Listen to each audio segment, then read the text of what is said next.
Hey, welcome to Sippers Social Club. I am live. Good friend Rob Whisky in the Six. What's happening, man? What's going on, guys? How are you? Chilling, chilling.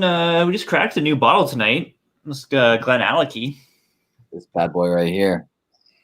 GlenAllachie 10-year-old batch strength. Batch 4. Or past strength batch 4. Batch 4. 2020 release. Newest stuff from GlenAllachie. This is a distillery that you really started talking about probably just as soon as anyone else did. Did Ralphie talk about GlenAllachie, as much as people are now?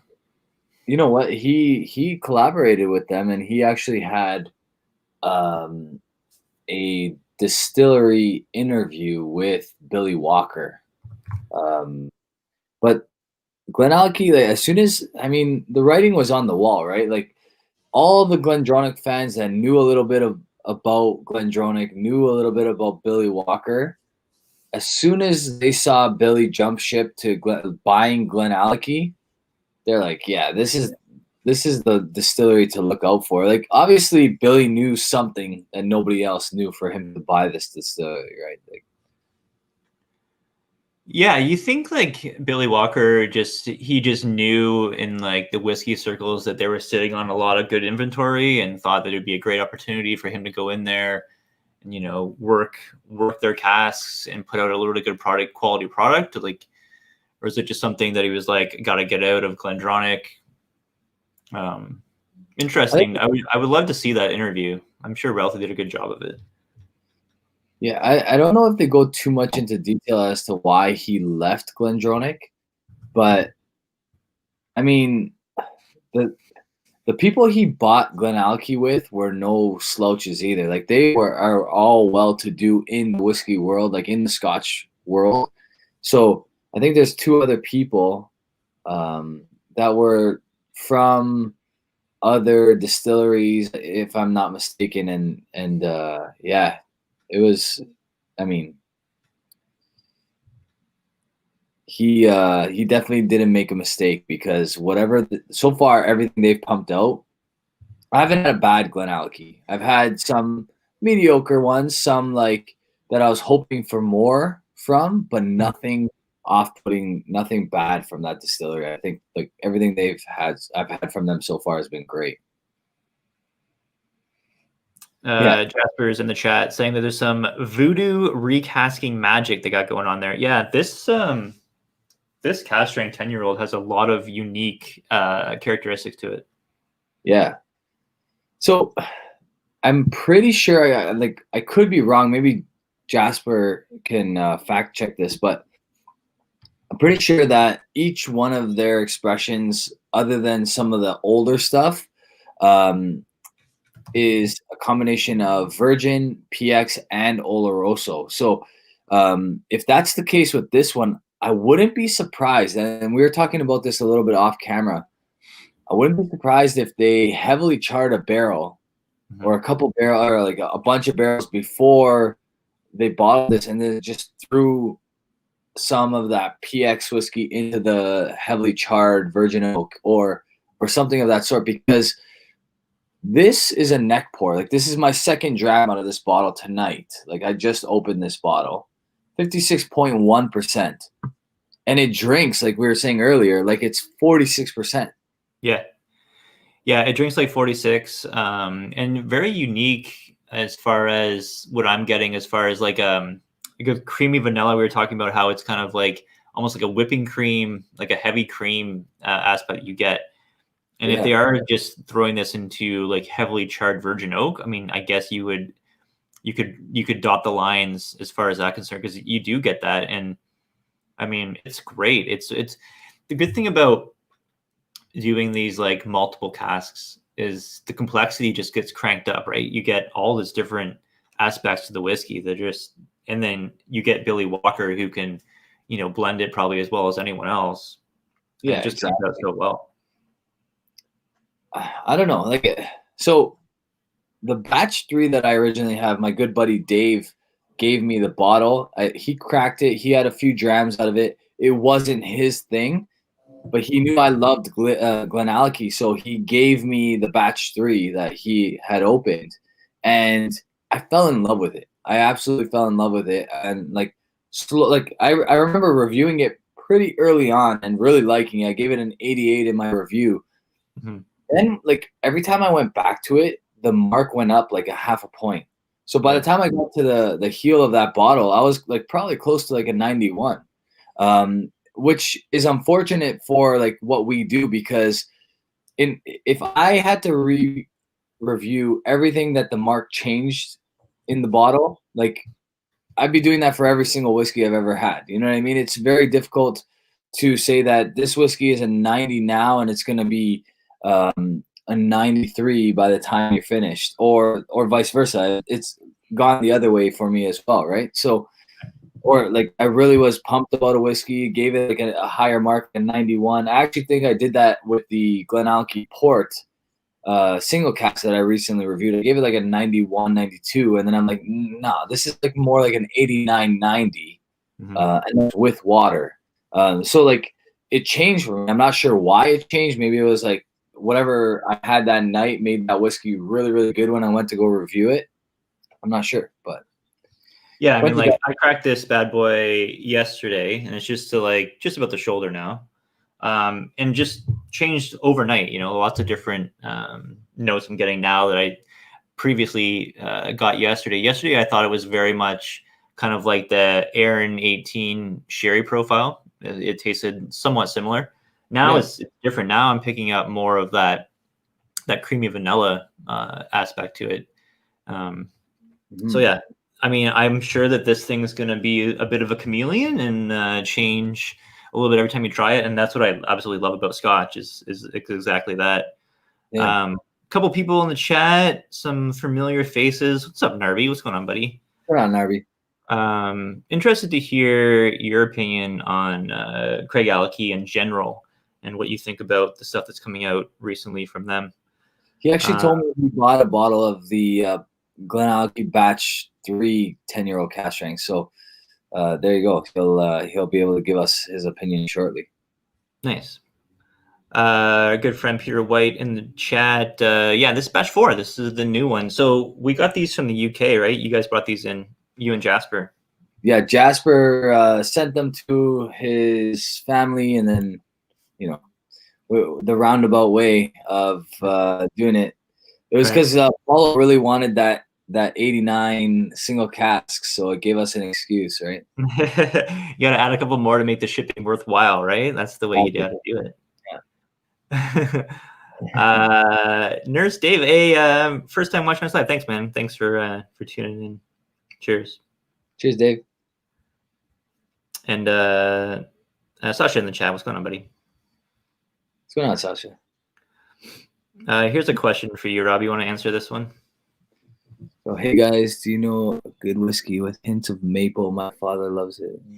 Something for Christmas. Yeah, there is something with good maple. Oh, if you There you have go. Woodford Reserve Double Oaked had like that maple syrup kind of aspect to it. I would recommend that. That's a decently well priced bottle. I think it's I forget the ABV. I want to say 50. 45, I think, and it's 45. I think it's about like $70. 70, Yeah, yeah, $70. Woodford Reserve Double Oaked. Check out that one. It's like maple syrup pancake, kind of very sweet. And so check that out. If he's a bourbon drinker, he'll love that one for sure. I would like if you can get your hands on a Wiser's 23. I'm not sure if any are still on shelves at the LCBO, but that one I remember having a pretty distinct maple syrup note. Oh, the cast strength. Yeah. Yeah. Hey, it's a good friend, Malted Montreal. What's up, Swami? Probably was chirping my music in my last video. Honestly, like my boy Gascoigne writes all that music and does it himself. So like when like Swami's teasing stuff like that, I'm like, you guys have no idea how much work like goes into like this guy writing. He's actually, in my opinion, he's like a crazy talented guy, like multi-talented guy. So whatever, it is what it is. But my boy Gascoigne deserves more credit than the porno music that Swami claims it to I be. didn't pick up the porno music. I guess I gotta watch more 70s porn because like I didn't really connect. Oh my god, this is 70s porn music because usually I like guess that's when like you're as old as Swami is, you're watching a lot of 70s porn because you grew up in that. That's what it is. it's the Swami's childhood, all that 70s porn. So Swami's in his early 20s in the 70s, eating up that 70s porn. What's up, Matthew? He's saying that the rebranding, he's not liking it. You don't like the GlenAllachie? I mean, I don't know if I love the font. It kind of looks more like I don't know, what is that, like Egyptian style maybe, or how would you describe that font? Yeah, I would think it's like, so I read a book called American Gods, and they tried to use this like Viking style like lettering, and I feel like that's what it kind of reminds me of that slash like even Greek god type like writing. It does look kind of like, yeah, like kind of like Greek style, right? Like Yeah. Stuff that you would see on like yeah, I think Greek actually is probably called like Athens or something like that, right? Like yeah, exactly. Yeah, I don't know if I'm like big on it. I mean, it doesn't really affect my opinion of the brand, but Peter White grew up with Peter North. Peter North, is that the big dick dude? Yeah, that's the classic porn star, one of the most famous. Right.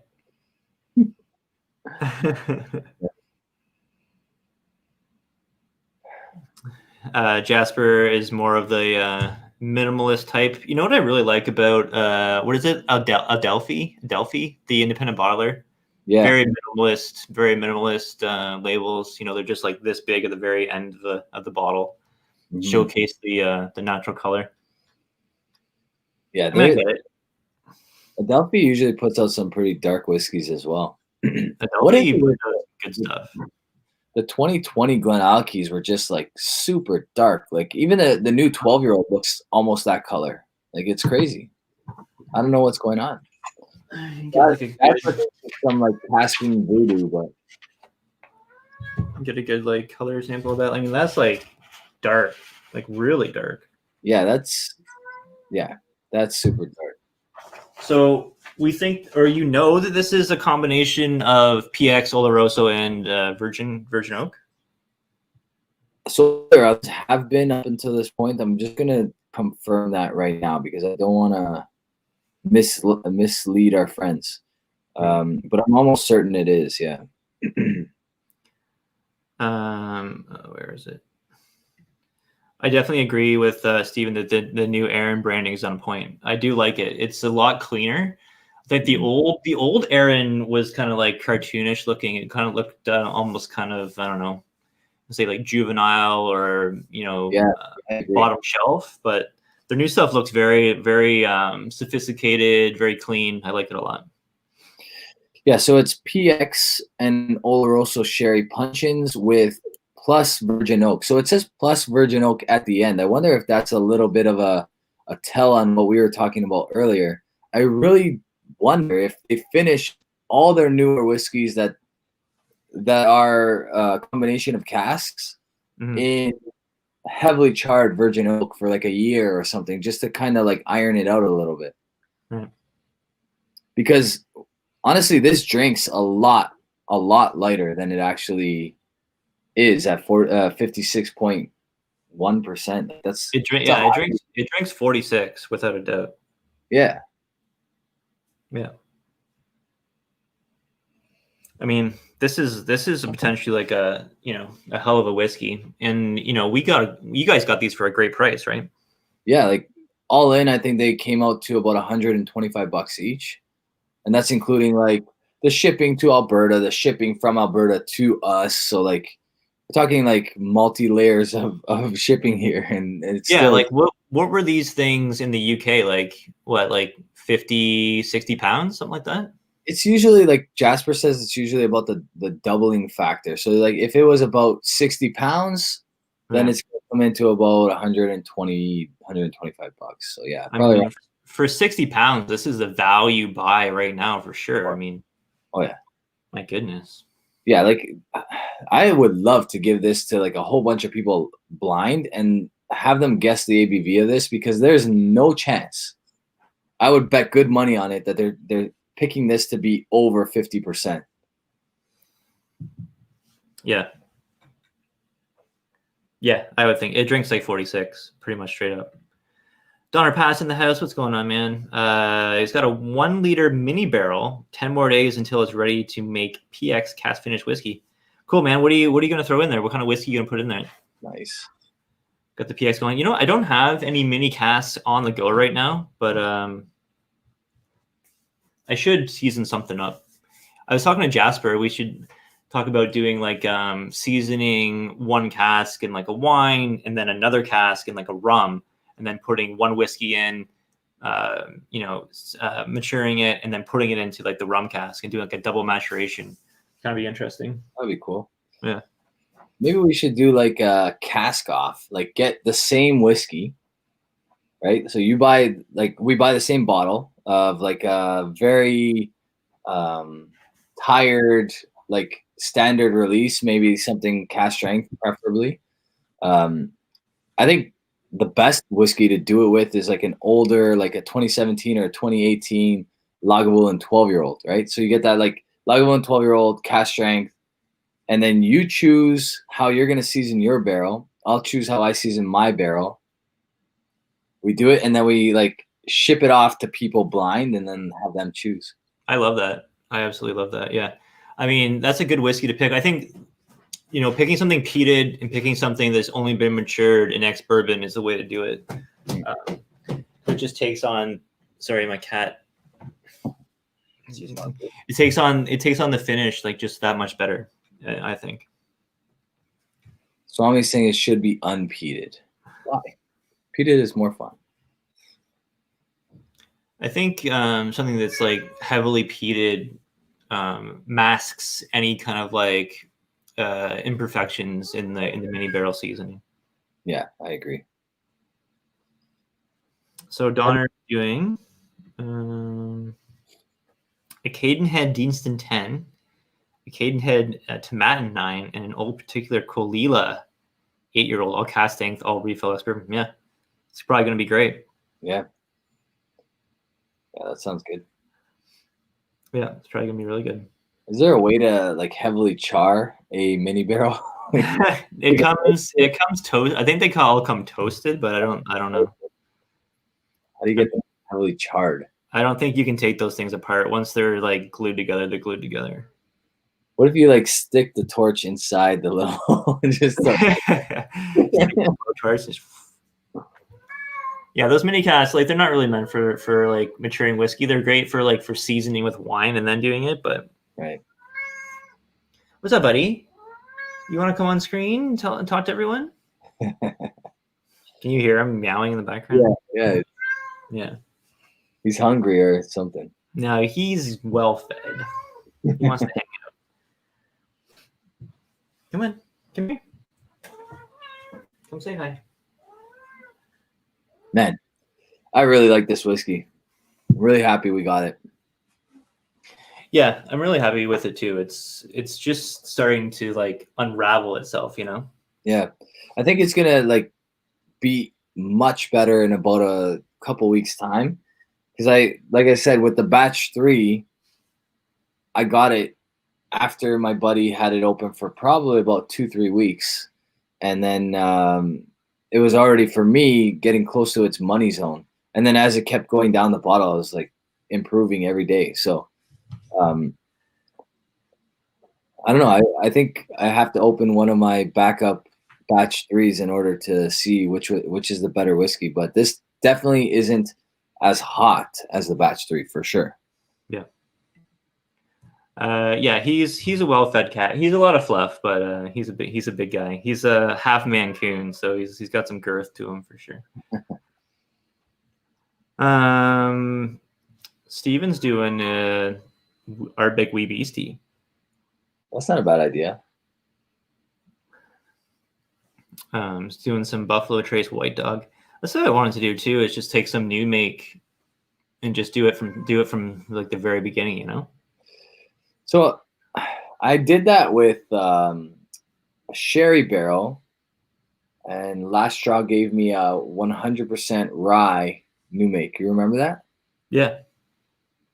So that came out pretty good. But like it's tough because you can't keep them in those barrels a long time, and new make needs a little bit more time, right? Right. So Yeah. That's why the seasoning works well. But it'd be interesting to do it because like the quality of wood really needs to be, a lot. You need a high quality wood. Some of those mini barrels are not the best quality. yeah.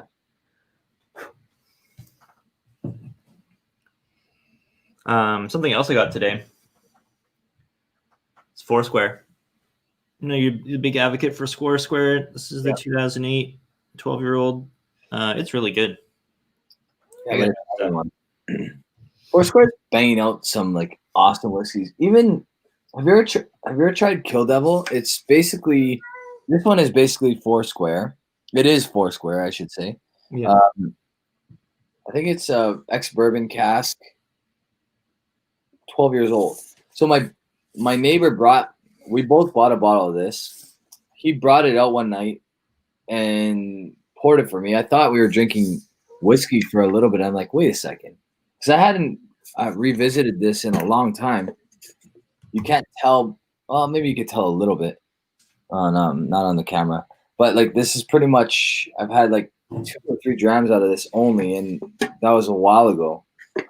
And then I put it up here to be reviewed, and haven't revisited in a while. So I had no idea that I was drinking a rum for a good like 5 minutes because it's so whiskey-like. This rum is very unique. So I'm getting like kind of like Asian styled noodles plus like mango on the nose. Pretty crazy. I'm gonna deal with this cat. I'll be right back. So I'll just tell these guys what I'm getting on this GlenAllachie. So on the nose, you get this like crazy nice like creamy vanilla milk, like the milkiest chocolate you can think of. A little bit of like a hazelnut, and maybe some like light strawberry notes as well. What's going on, P-Boss? How's it going, buddy? Yeah, honestly, the nose is really nice on this. I would say the palate might be right now even better than the nose. What's going on, Tony? How are you, buddy? P-Boss in the house. What's up, man? Yeah, this is good stuff, man. The only thing I did notice about the 2020 GlenAllachies is that there's like a charcoaly kind of note that I get from GlenAllachie on the finish. And it's what I love about GlenAllachie. And I'm starting to get it here a little bit, but I didn't get it on either of the single casks that I recently bought. So I don't know if anybody watched that review I did of the 3 single casks. It was a 12-year-old port cask, 18-year-old PX cask, and a 31-year-old Oloroso cask. And I didn't really get that charcoaly kind of note on any of those, but I get it on all their main expressions, like the 12-year-old, the 15-year-old, the 10-year-old cask strength from last year. Even the 18-year-old had it, the regular standard release. This is like starting to get that note, which is nice. It's comforting because I feel like the next time I go back to it, it'll have it a little bit more. I'm almost getting like a bubblegum sweetness on the GlenAllachie now. I have a funny feeling this one's going to win some awards. Like visually, it's ridiculously appealing. Like it's super dark, going to be highly sought after, I think. And then when people taste it and realize that they're drinking 56.1% whiskey, and it tastes like it's 46, maybe 48% tops, they're going to be blown away. Yeah. Yeah, I think this one is like, contender for value whiskey of the year, I would think. For what you're getting for, 60 pounds. Yeah. $125. Yeah, it might actually end up being cheaper in Alberta than it is buying it from the UK and bringing it to Alberta. You know what I mean? Sure. Yeah. Because after I had the batch 3, I went back and I bought the batch 1 and batch 2. And the batch 3 was on sale at Zinn for like $88 Canadian. Wow. Yeah. So that was a great price. I mean, with all the big brands jacking up their prices these days, you got to look to like, the lesser mainstream distilleries that are putting out great stuff. I mean, Kilkerran, GlenAllachie, Yeah. Stuff like that. Kilhoman. Yeah, you're just talking about Kilhoman. Kilhoman, might be the next wave of stuff. The problem is like once these things become the new cool, they start to fly off the shelf and you can't buy those either. So it's like you can't win. Well, stop talking so highly about them. Then I guess it's. I guess it's our fault. It's always been our fault. We're the problem. Stephen Connor saying, "Is the 1989 GlenAllachie worth the cost? How does it compare to the better GlenDronach single casks? Huge lover of GlenDro and haven't had many GlenAllachies that wowed me." Interesting. I haven't had too many GlenDronach single casks that have wowed me. So far, I've had 4 or 5 GlenAllachie single casks that have really wowed me. One Jasper let us try last year, probably the best of the bunch. It was an 89 as well, but it was a PX, and I think it was only 29 years old, if I'm not mistaken. Then the Oloroso 31 is a bit of a chameleon. Some days it's incredible. Some days it's very good. So at $800, it's definitely worth the $800 if that's the kind of money you want to spend on a single cask. Can you buy better whiskey for less money? Yeah, I think so. So it depends. It really depends. But like, you got to remember, these single casks are literally from barrel to bottle instead of being vatted and stuff like that. So some of them need a little bit longer to be vatted, to open up, to be ready to call it worth that kind of money. Like Mike and Narby let whiskey sit on their shelf for years. The Bowmore that they most recently tried, I think they said they opened that like 3 years ago or something. Yeah. I just got recently is some parafilm. So I think I'm going to switch from gassing to do parafilm, or I might do a combination of both just to keep the whiskey fresh, Yeah. Mike and Narby use parafilm. I don't think they use gas, or maybe they do use a bit of gas too, but I think the gas parafilm combo might be good to keep those bottles fresh for a long time. Because those guys, I mean, they've got epic stuff, and they go to it, maybe they drink it once a year.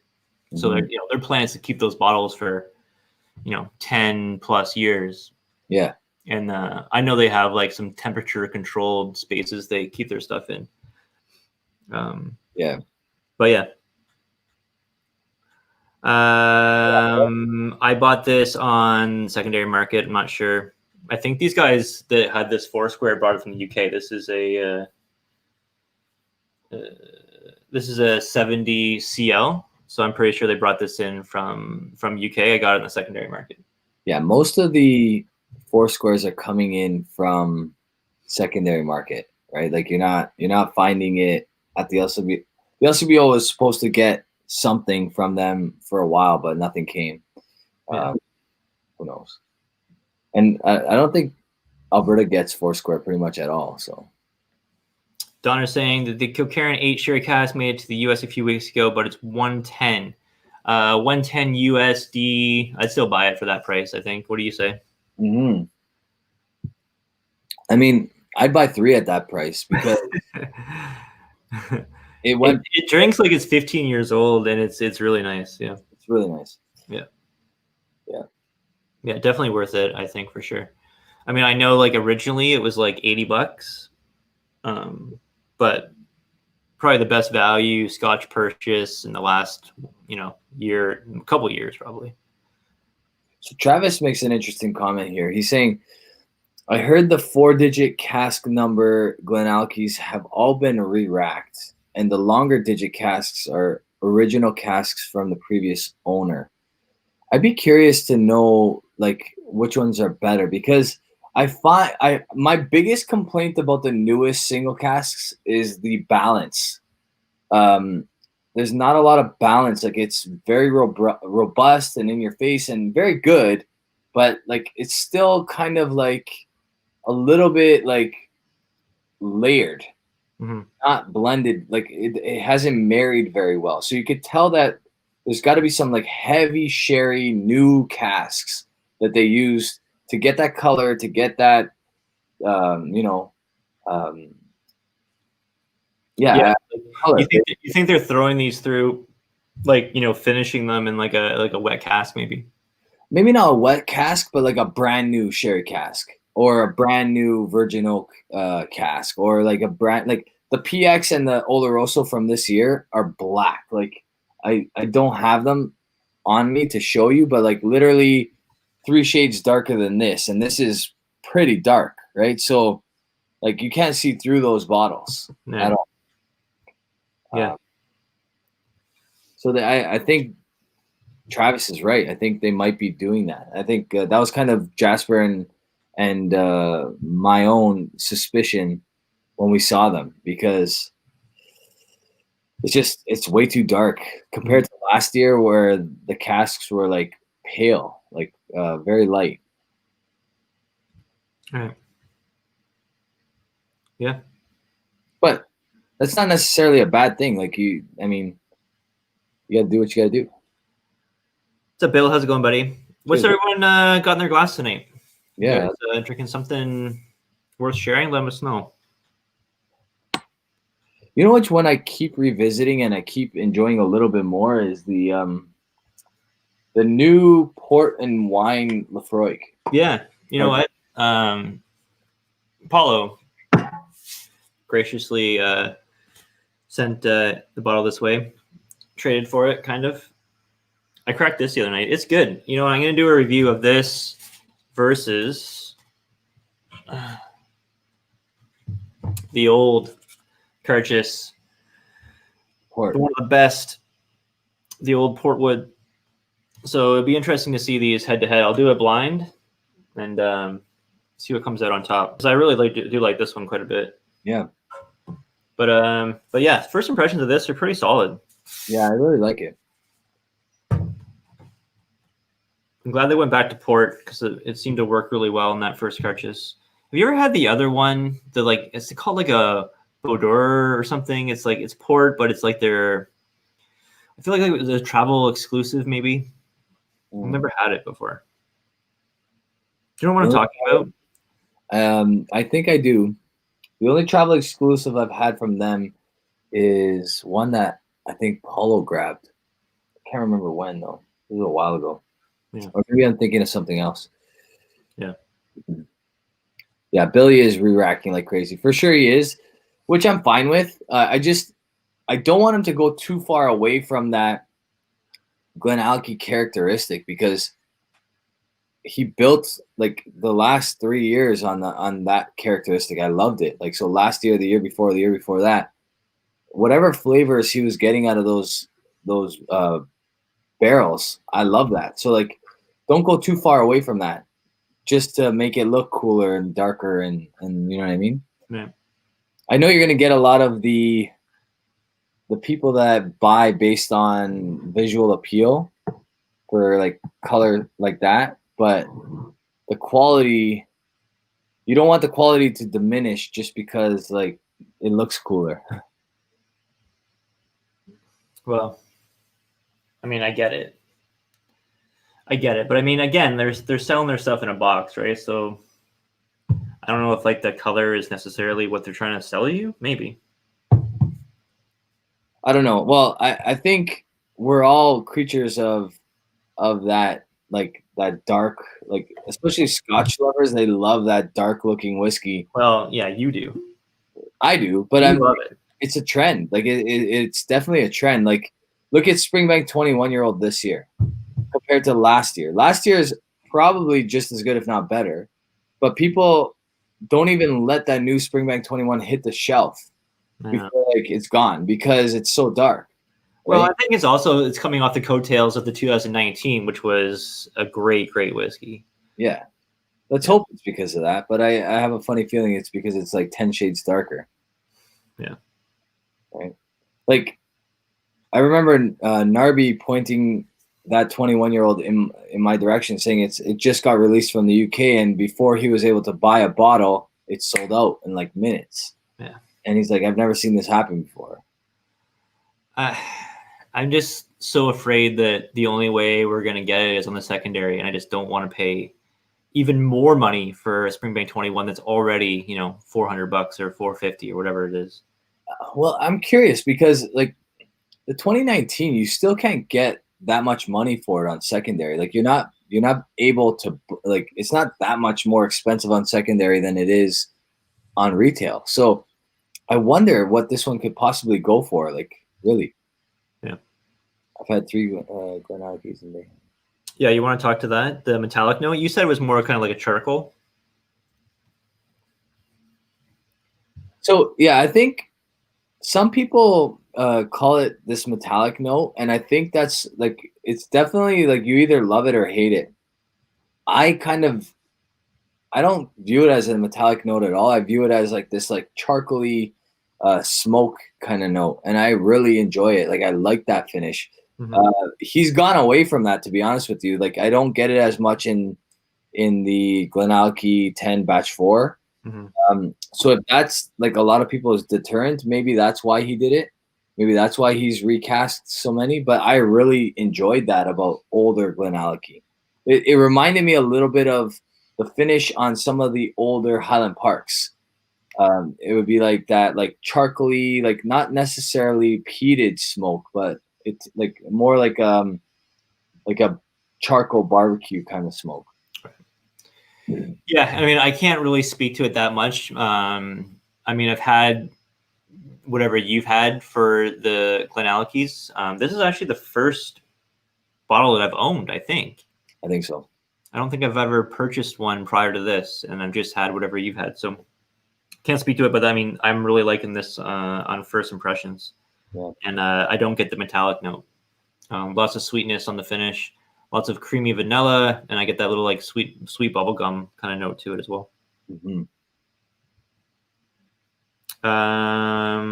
Some other comments here. Steve P saying he's trying some Canadian whiskey tonight, comparing the Wiser's 23 cask strength to the Alberta Premium cask strength. In 2019, these were very close for me for Canadian whiskey of the year. I ultimately went with the Wiser's as being my favorite. But I mean, you can't argue with the value for that Alberta Premium. I mean, great price on that. Yeah, I think we've kind of both agreed that we like the Wiser's 23 slightly better. I think it came down to the heat on the Alberta Premium, although they're both kind of hot. Even for a 23-year-old, the Wiser's is a bit hot, but I really love the notes that you get out of that Alberta Premium, especially some of the earlier bottling. I don't know if they're all the same vat or what, but I do find there was more apricot in the first bottle I had than the second bottle. Yes, that's an interesting point, because there was another wave of Alberta Premium release at the LCBO. It sold out in 3 or so hours. I think they had around 1,000, maybe just over 1,000 bottles. I think like quick. 1,200 bottles, something like that. 1900. So not sure if that was another batch or if it was just another round of release. I don't know if the ABV was different. I wonder if anyone's got one of those new bottles. The ABV is exactly the same, which okay. So it should be the same bottle then. Yeah, so I guess it's the same. I don't know what they did, if like why they chopped it into 2 releases, but They do that. I mean, the LCBO does that, right? They just hold back stuff sometimes because it just doesn't fit on the shelf. that's true. And then they'll throw another wave of it once everything's sold out. Because I mean, I remember the day when Jim Murray, the news broke that that was the whiskey of the year. I remember I was working a night shift, and like at 2 a.m, I saw it come up on a news feed, and I was like, all right, well, this thing is gonna get stupid. And then the LCBO had about 25 bottles left in the entire province. Yeah.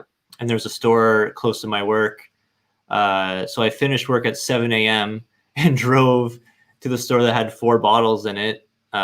Just like slept in my car until they opened at 10, I think. So I slept in my car for like 2.5 hours, and then went in and grabbed the 4 bottles I had left. But like as I was going in, I was the first person in the store. There was a manager like literally tailing me and like going to grab those bottles because someone had called in right when they opened and asked to reserve them, and I just took them. Yeah. And yeah. So, I mean, just stupidness, but I didn't have any bottles on me at that point in time, right? I didn't even have one, so Yeah, I had picked it up earlier because I suspected that it was gonna get like, I didn't realize how many they had, to be honest with you, but I suspected that it was gonna be one of those whiskeys that like people are gonna be tracking in the future, and I had no idea that Jim Murray was gonna name it as his whiskey of the year. But it's funny because Last Straw brought me in to taste their 100% rye, and he was like teetering between the price and teetering about the ABV, and I'm like, you should definitely go cask strength with this one, and he decided to like split it up. So he did some cask strength, some I think is coming out at 46%. But I'm like, before you choose your price, go out and buy a $65 bottle of Alberta Premium 100% rye, the cask strength, because it's $65, and I don't think I've had a better 100% rye yet. And I mean, the only ones I have to compare it to are the Lot 40s, but it blew me away, that whiskey. So I was like, go out, compare your whiskey to that, and then determine what the price is. Now, that's not really a fair comparison to him because he's like a craft whiskey maker, and that like the yield is way lower than what these guys at Alberta Premium can put out, right? So they can afford to charge $65 a bottle, but he ended up going with $65 a bottle as well. So I thought that was pretty cool. yeah. Yeah. Well, it'd be interesting to try the new Canadian stuff that's coming out right now. The new Wiser's, was it 22 port cask finish? Yeah, and then the Lot 40 Dark Oak 48%. Yeah, so if you guys are in Ontario, the new Lot 40 Dark Oak, they're doing a pre-sale, or not a pre-sale, like an actual sale tomorrow on the Wiser's website. Dr. Don is going to sign the first however many bottles. So that goes up tomorrow morning at 9 a.m. if you're interested, the new Lot 40 Dark Oak. I tried it. Toronto Whiskey Society had Don Livermore on, and we got sent samples of all their new like experimental stuff. Included that new the Dark Oak Lot 40. So I tried that about, I don't know, how long ago was that? That was like 5 months ago, maybe more. That was a while ago. That was when I got you in a little bit of trouble by you sharing with me. Yeah, they didn't want us to like talk about that or whatever. So yeah, tried that a while ago. I'm really impressed with it. So yeah, it'd be a good addition to the Lot 40 line for sure. Yeah, apparently he's saying that depending on how sales go, they're going to try to release that every single year. Right. So that'll be cool. Yeah, I mean, it's unfortunate they didn't come out with the cask strength Lot 40 this year. I know that the LCBO really had a lot to do with that. I think what happened is that since COVID happened, I don't know exactly the details, but essentially, like, I think the LCBO couldn't handle that release or weren't gonna put it through in time, like it was gonna be delayed or something like that. So they just scrapped it and went with some other stuff, I guess. I don't know the whole ins and outs, but their whole Northern Border collection got essentially wiped out for the most part due to LCBO BS and whatever. So I it's nice think that they came up with a couple releases anyway. yeah, definitely. I think you made a good choice. Yeah, it's kind of something that Whiskey Tube has been talking about for a while, that they're hoping a Canadian whiskey with like 100% rye with double cask, kind of like Michter's has been doing, and all these other guys, because they're so successful with it, right? Like, Yeah. I had Don on my channel not long after I got you in trouble. I can't remember what it was. And we talked about that a little bit, about like, you know, how Michter's is double casking their whiskey, and like it seems like it's a pretty cool way to age a whiskey a little faster, give it a little bit of a different spin, maybe a little bit more sweetness, a little bit more oak. And I think it works really, really well with rye. Yeah, it does seem to work well with rye. I mean, remember we did that semi-blind tasting with Mash and Drum, and we had the Michter's toasted rye, right? And we had the Joseph Magnus cigar. Yep. And the Michter's came out on top, which I didn't think would happen. Yeah. But I thought it was better than the Joseph Magnus, and I think Mash and Drum picked it too, right? He picked the Michter's over the Joseph Magnus cigar. And that cigar is like really well reviewed. People love it. So yeah, speaks well to that Michter's for sure. Michter's is doing great stuff. Yeah, they are. Steve P is asking if anyone's tried the Last Straw cast strength rye that just came out. I was just curious, but didn't order it. It sold in less than 24 hours. There was only 48 bottles of the cast strength. I opened mine. I really like it. I got to revisit it. I'm not like in a position to give it a mark, and I kind of feel bad marking them because like I'm kind of biased, but I do really like their stuff. So I'll leave that for maybe like guys like Jeremy to review later on. Maybe I'll let him borrow my bottle so he can review it. Yeah, I'd love to try it. What Michter's were we drinking? That was a 2019, was it? The most recent rye was the 2020. Okay, so the newest one. Yeah. It was the 2020. The 2018 was just a straight rye. It wasn't the toasted barrel, I think, if I'm not mistaken. And then the 2017 was a toasted barrel as well. So we've done 3 rye so far, I think, at cast strength or barrel proof, whatever you want to call it. And it was the 2017 toasted. The 2018 was just a straight rye without the second barreling. And then the 2020 was the toasted as well. Malt Reviews recently did 20-year-old Michter's. I forget what release they said they did, but they were just loving it, right? One of their best bourbons I think they've ever scored. And I think that they said it was either Stitzel Weller juice or Four Roses juice, which is really interesting. Those are so like far, like I know, right? Like dry mash, and then the other one's like a heavy wheat mash. Yeah, it's like, are you drinking essentially like, I don't know, Pappy 20, or are you drinking some I don't know if like Four Roses. What's the oldest age-stated bourbon they've come out with? I want to say those gold label single casks, right? Like the single barrels. So those are like, I don't think there's like anything more than 14 years old. I think. Yeah, I was gonna say, like, those things get more than 15. It's I don't know. I mean, Michter's must have bought that cask and been sitting on it forever. Peter White would know. He's if he's still in the chat, he would. He actually, you know what? I lied. I recently had that Four Roses special release from 2013. that had 18-year-old whiskey inside it. Okay. But it was a blend though. So it was a blend of 18 and 13, I think. Right. Okay. But it had 18. So maybe it's quite possible. I mean, I've heard some of those Michters, those old Michters are just crazy. Remember we were talking to the Michters brand ambassador at Spirit of Toronto in 2000, was it 2019? Yep. Really Really nice guy. And we were like, you got any 20-year-old behind the counter there, bud? And he's like, nah, we can't even like get that. You know, it just, he said a lot of that stuff gets allocated to restaurants just because they know that people collect that bourbon.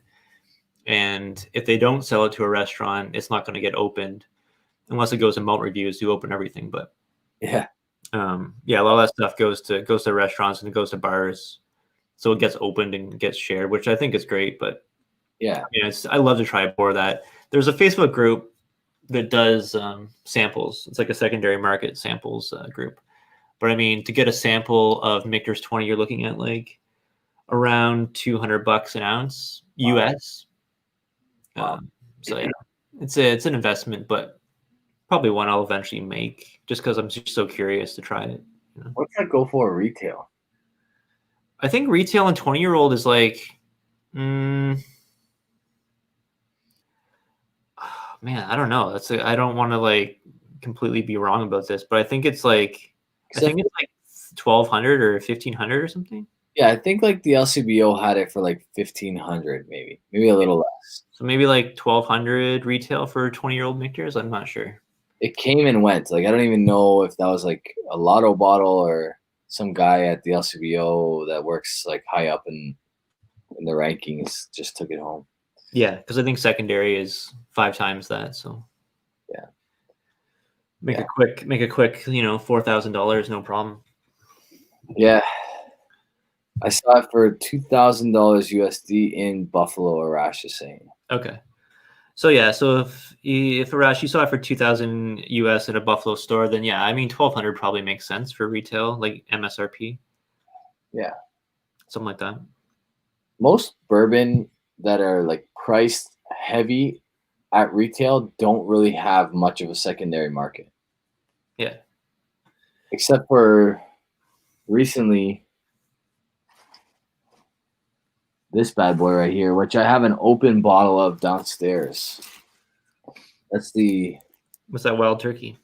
That's the Wild Turkey 17 bottled in bond. Are you liking that? I really like it. Yeah. It's very like, it does not drink like your typical bourbon, that's for sure. Right.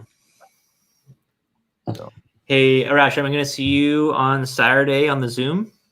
Saturday is Toronto Whiskey Society's like year-end party, Zoom party now. 2020 is like terrible.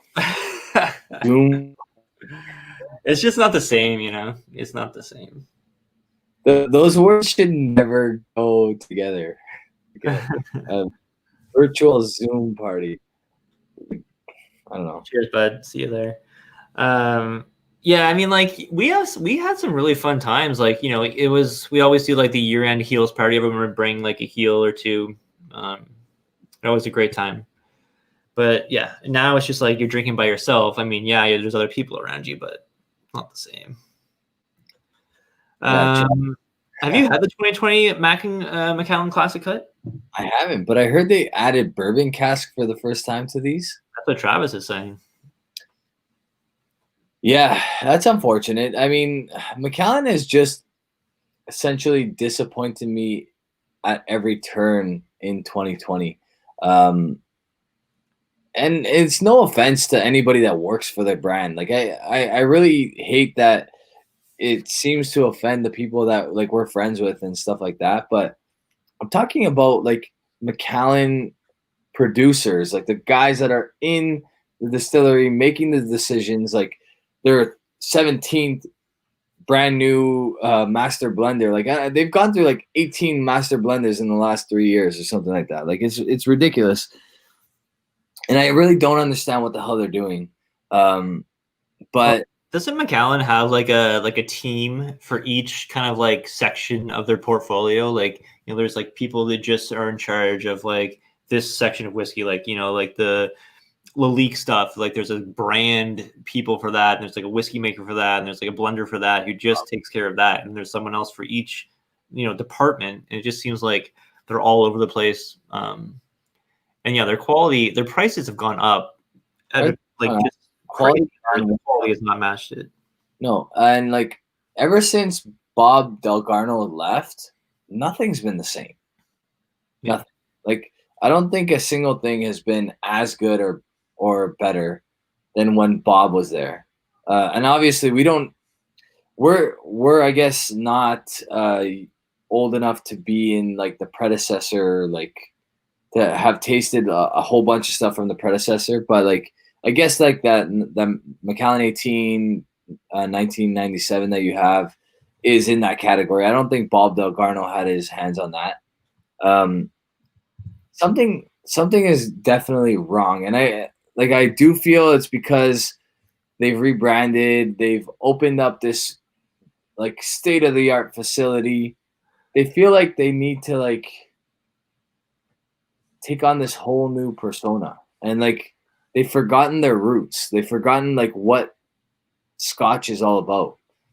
They're hiring like these crazy like epic marketing teams and stuff like that, like doing these like ridiculous commercials about guys skydiving and like stupidity. Like, what are you doing? You guys have potentially the best juice ever in the industry in your distillery, and you're pumping out just like run-of-the-mill garbage at an extreme price. Like that Classic Cut series could really blow everybody out of the water. It could literally like just make the competitor not even exist, but they choose not to do it. Like they have super quality casks, but I don't know. They're just, they want to make money, man. That's all it is. Yeah, I hear that. Robin, we're gonna hold you to that because I'd love to try the 10-year-old age-stated Mac Cask Strength. You know, we went through that bottle of Cask Strength Macallan, and it was so good. I mean, we were fortunate enough, or at least me and Jasper were. We went to Rohit's place, tried his Macallan 25, one of the newer releases of Macallan 25. Just lackluster, especially compared to the Cask Strength that he had there. I mean, yeah, those old Cask Strengths were the you know the that time. I would give a testicle to try, because like be like some. This is what I'm talking about when it comes to like this GlenAllachie 10 here. Is I feel like people are gonna go back to like the batch 1, the batch 2, the batch 3, and maybe even this batch 4, and be like, what the hell was everybody looking at when these guys came out? Because they weren't a big deal then. But like slowly as GlenAllachie builds their name and people are like, holy shit, GlenAllachie is awesome. These 10-year-old cask strengths are going to be highly sought after, and they're all limited. Yeah. So like batch 3 is still readily available, I think, like for the most part. How much Black Knock have you tried?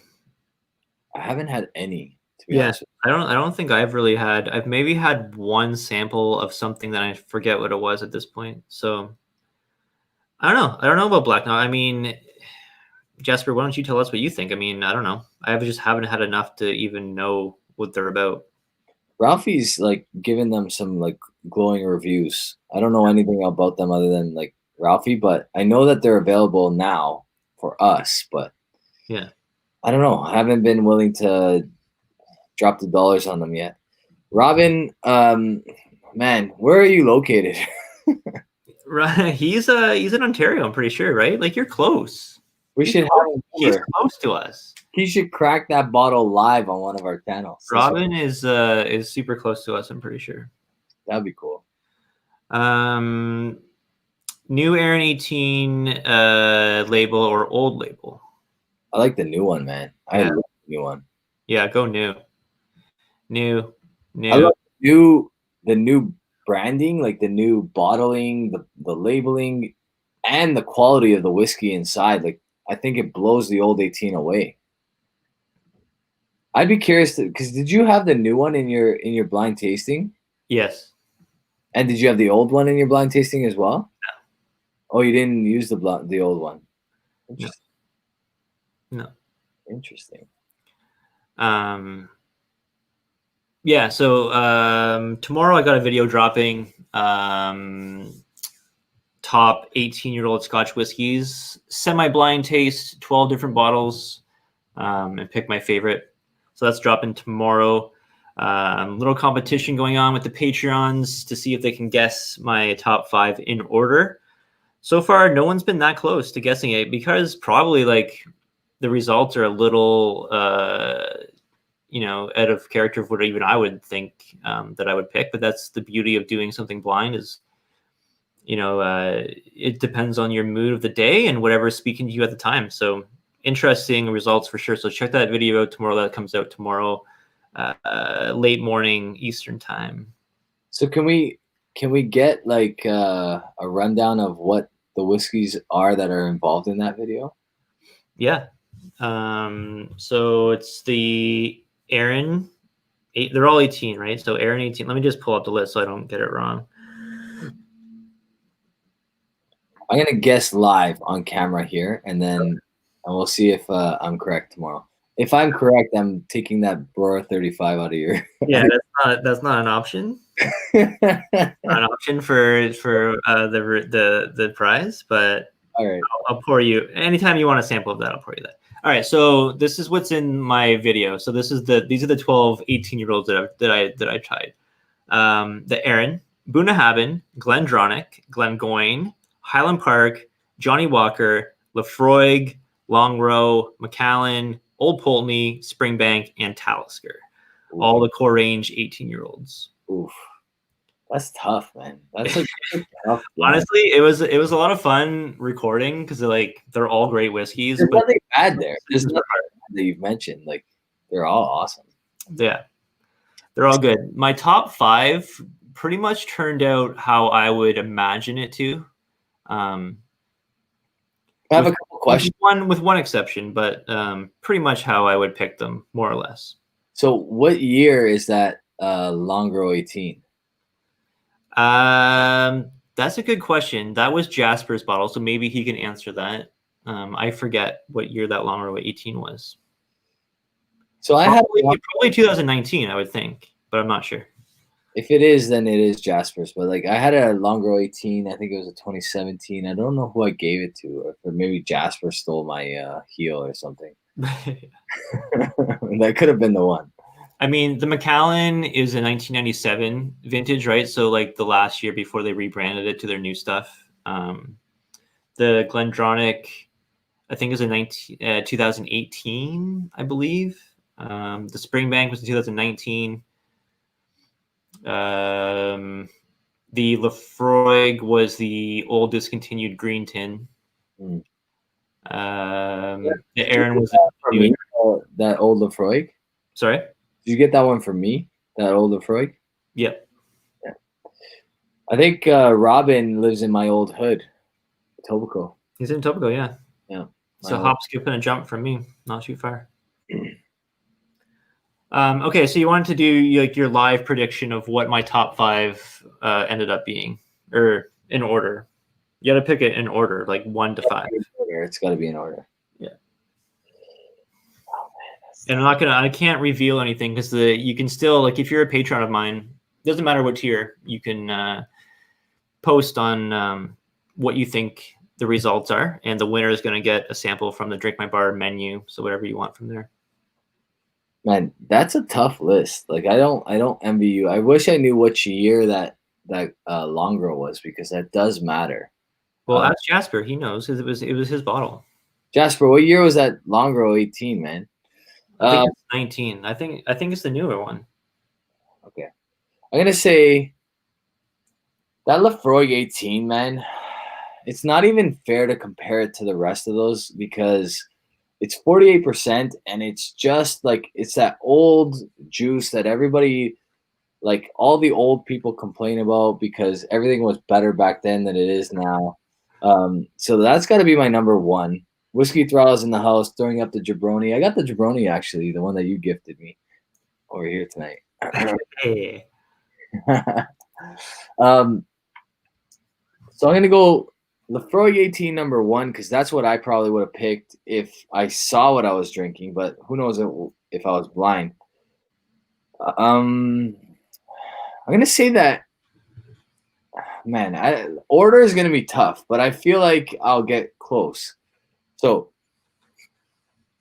let's go Lefroy 18. That Springbank 18 that Jasper bought last year, that 2019 Springbank 18 was awesome. So I'm going to say that creeped into the second place, even though the one that I reviewed back in the day was nowhere near as good as this 2019. So I'm going to say Lefroy, Springbank. I'm going to go Aaron 18 because I think that was awesome as well. I don't know how much you liked it, and I don't think you liked it as much as I did, but who knows? Blind, you might have realize some things that you didn't. Mm-hmm. And then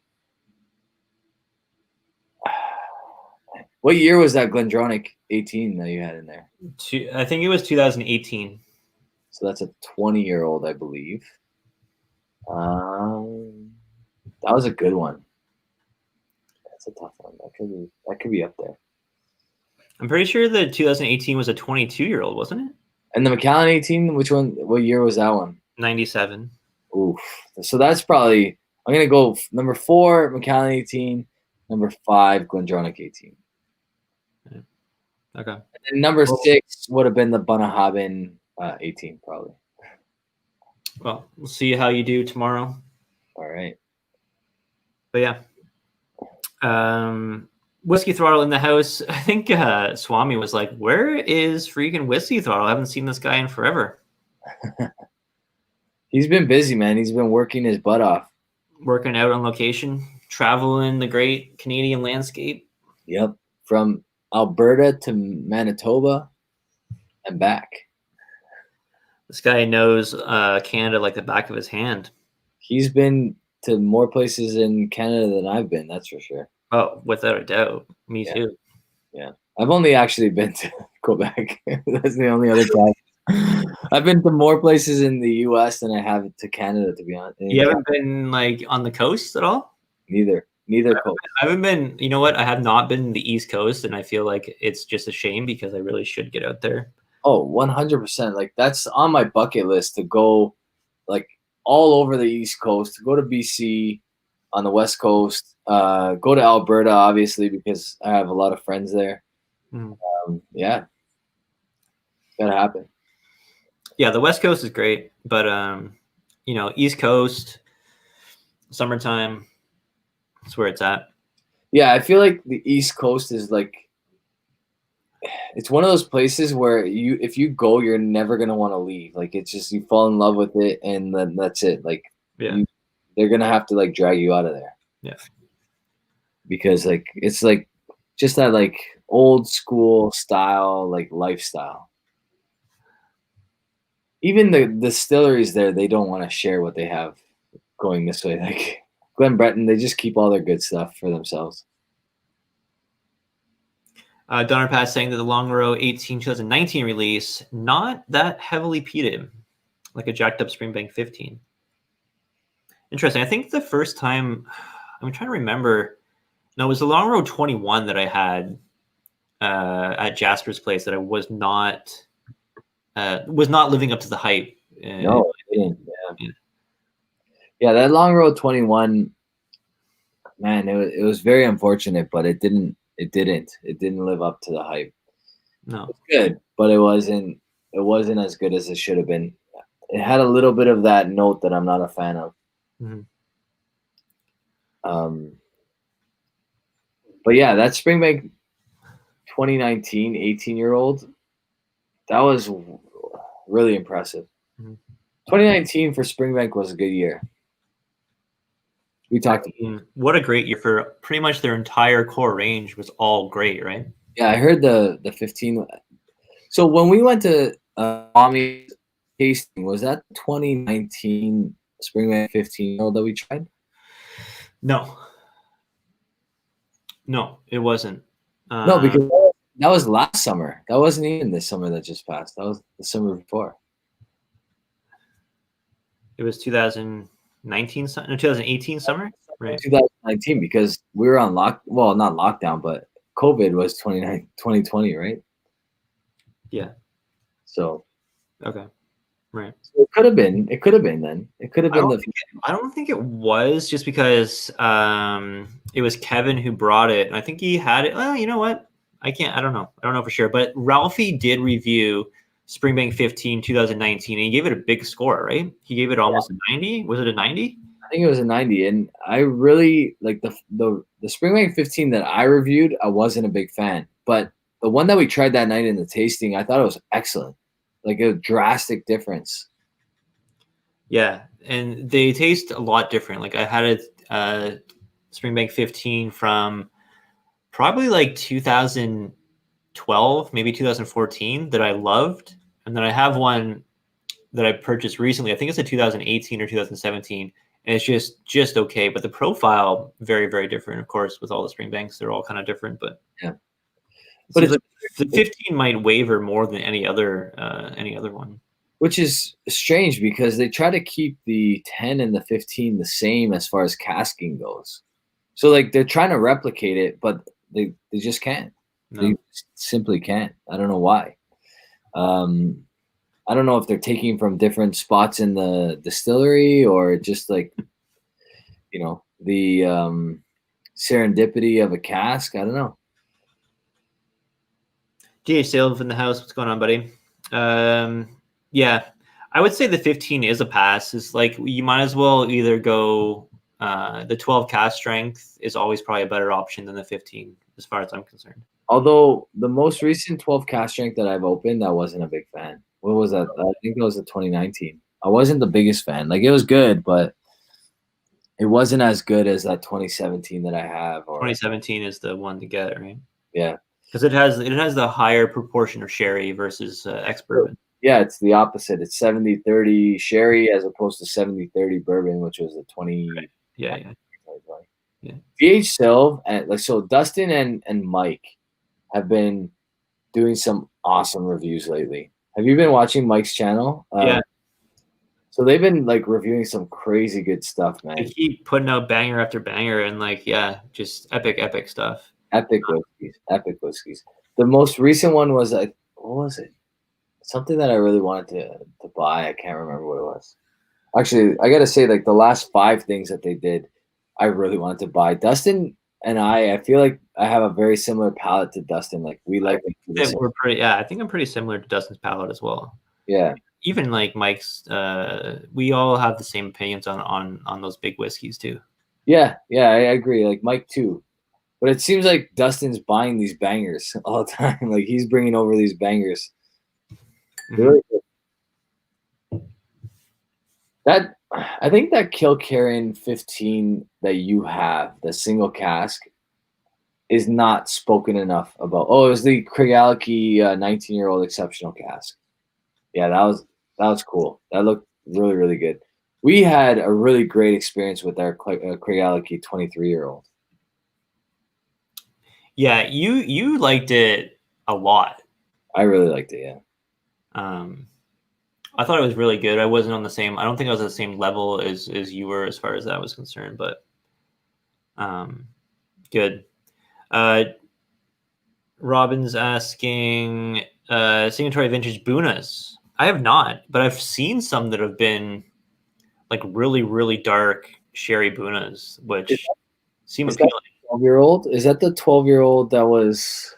I think I had that one. I think I did have this one. If this is the one that was available in Alberta like a while back, then I had it. If it's 12 years old. What did you think of it? I really liked it. It was awesome. It was really, really good.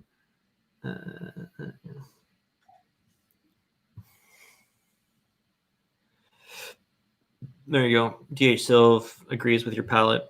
Yeah. So I had the 2018 King of Kentucky and didn't like it. I mean, I liked it, but it wasn't like King of Kentucky hype. Now I know the 2018 wasn't regarded as one of the best batches. I think you guys were saying the 2019 was really good, and maybe the 2017. Anyway, I did have a sample of the King of Kentucky, and 2018 was not feeling it, but I want to try the 2019 because I heard that was really good. Just too much cask influence on the 2018, in my opinion. The oak note. I do like a lot of oak influence in older bourbons, but this one just wasn't doing it for me. Too much barrel char. I was picking up way too much. Just the balance was way off, in my opinion. So Make 3 is asking if we know anything about the older single cask GlenDronachs. There's a guy in the chat right now, Travis, who probably knows the most out of anybody about the older single cask GlenDronachs because he's had a lot of them. I have one coming. That's going to be my 10K bottle. It's an older 26-year-old from 1990. It's barreled in 1990, bottled in 2016.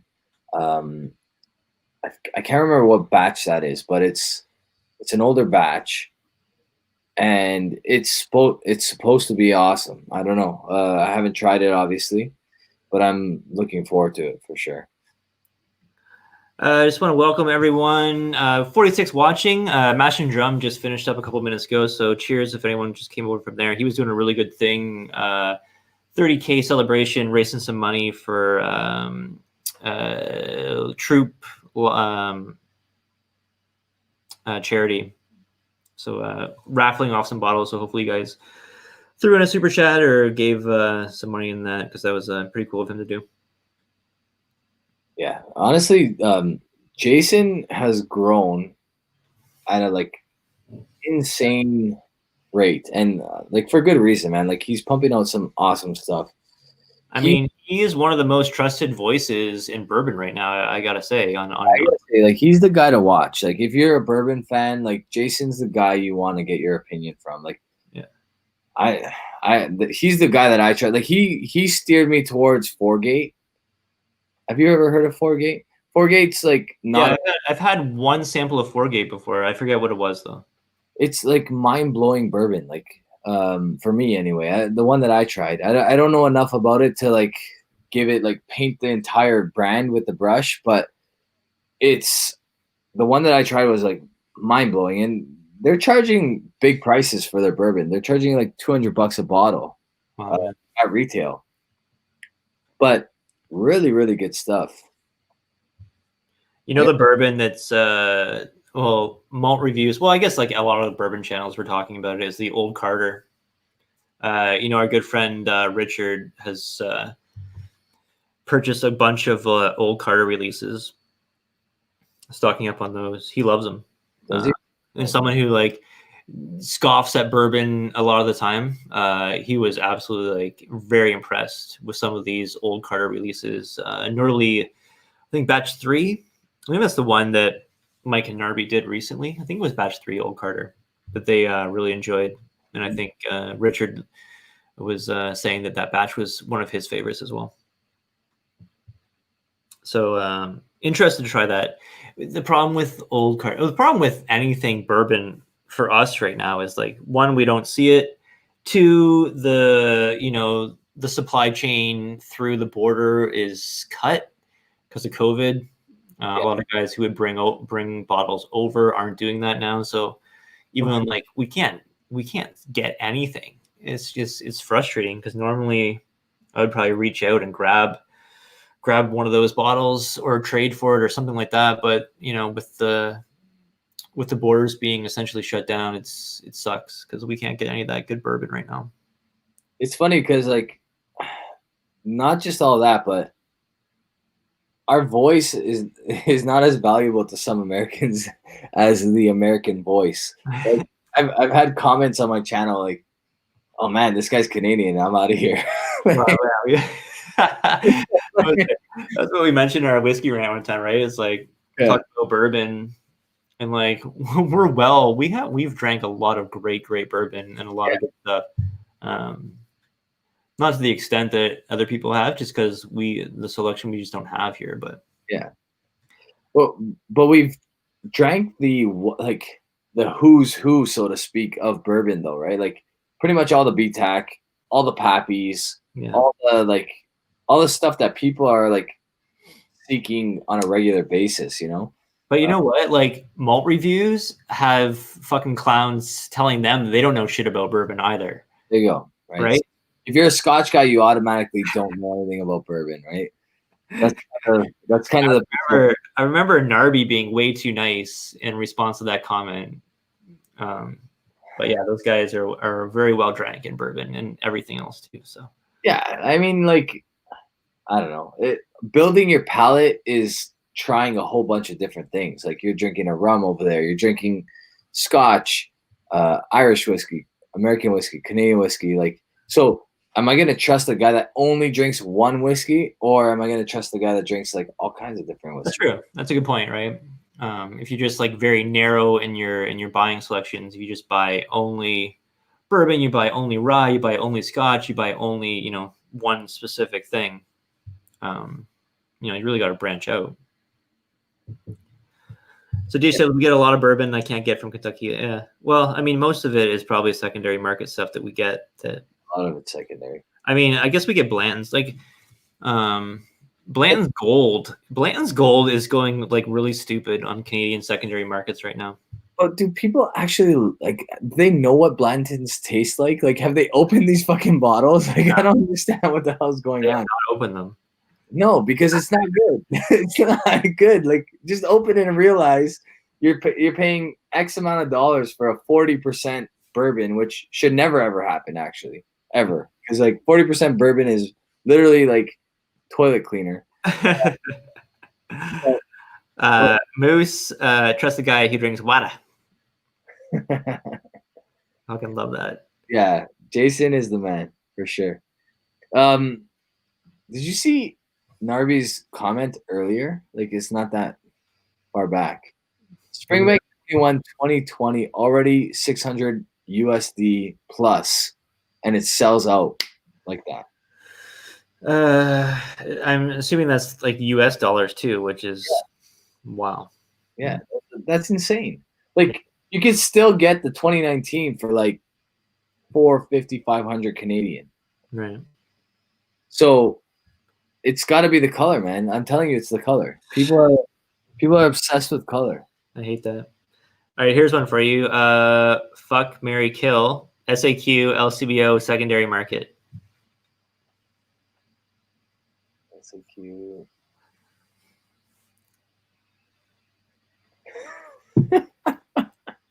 Oh man, I just understood what the hell this guy was saying.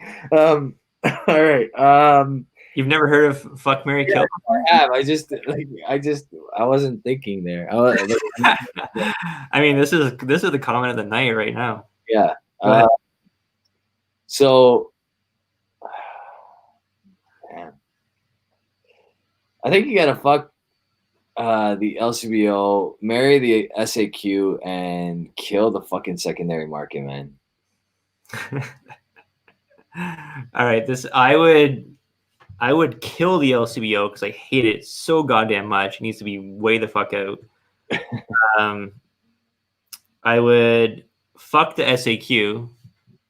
I would hate fuck it because it's not as bad as is the LCBO. And then I would definitely marry the secondary market. I mean, a lot of people are like, "Oh, I hate the secondary market," but there's a lot of good things about the secondary market. Secretly, let me just name a couple of good things about the secondary market. One is that there's a lot of good people on the secondary market, and they will like cost plus ship stuff to you that might not be like super, crazy price wise, but might be something you not get in your area. Good example. Knob Creek store picks from the US.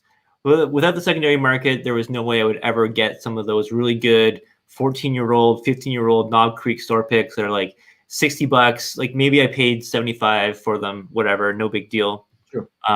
So stuff like that is really cool about the secondary market. So yeah, I like the secondary market a lot. I know a lot of people hate it because it just drives up prices, but it only drives up prices on stuff that's, tater stuff. You can still get some cool stuff in the secondary that's not necessarily super expensive. You might pay a little bit of a premium, but you're getting something that maybe you don't see in your area, like those store picks, for example. So SAQ has the best prices on like GlenDronach and Springbank than anybody else in the world. This is the 2020 Parliament. All right. My boy Casey sent to me that he bought at the SAQ. He sent it to me, cost plus shipping. 2020 is supposed to be 25 years old.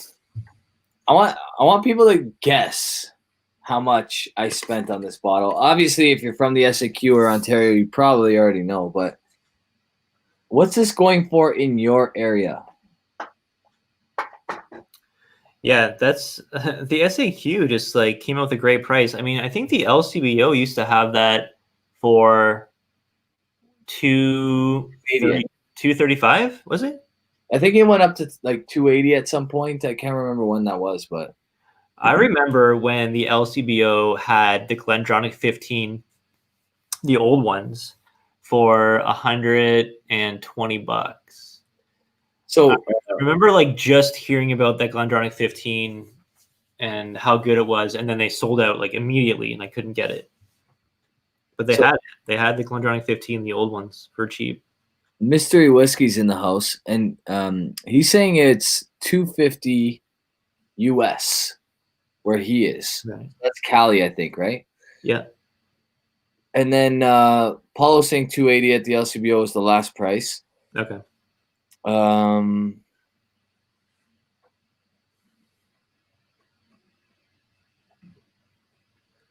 Someone posted effing cooked possum on one of the bourbon pages yesterday. Sasha's saying 270 right now, but perpetually out of stock. Yeah, it's perpetually out of stock pretty much everywhere.